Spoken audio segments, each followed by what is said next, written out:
Alright, now let's look at one of my other favorite commands, which is pipelining. We can use pipelines to send output from a command as an input to another. The output of the command to the left will be passed in as an argument to the command on the right. We can have multiple pipes, which makes pipelining so fun. Let's try this out. So we can have ls user bin, and then the output of that will be sorted in reverse order, and then we could output that into a less file opener.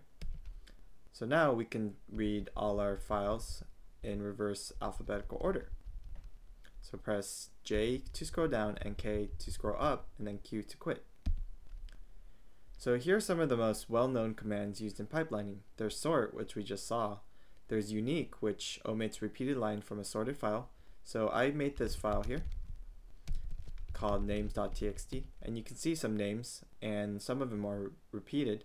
And in order to use the uniq command, we have to sort this. So we can do sort names.txt and then pull out the unique ones.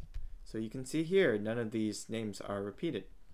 There's also grep, which is really well used, and this is used to find text patterns. So let's say I want to search in our parent directory for any files with the name example. So I can just type ls ... and then the pipeline grep example. And that shows us all our example files. Next, we can also look at the number of lines, words, and bytes of a file. And to do this, we just type wc. So we can type less and then specify our curriculums.txt and then check out how many word counts. So we have 19 lines, 120 words, and 806 bytes.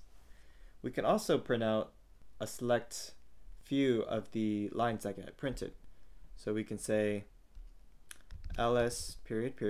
to print out our parent directory files, and then head. So we only want to take the first, and then we can specify the option 5. So we just want the 5 files at the top. And there you go. Remember to check each command's manual page to learn more options. And one more thing, we can also use the T command to output to standard out as well as a file. So let's try that. Let's try ls user bin and then t test.txt. So that will send it to standard out as well as the test.txt file, and then we can do grep zip.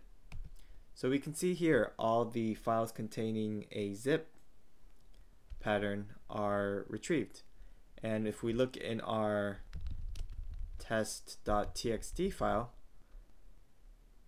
everything from our user bin is listed.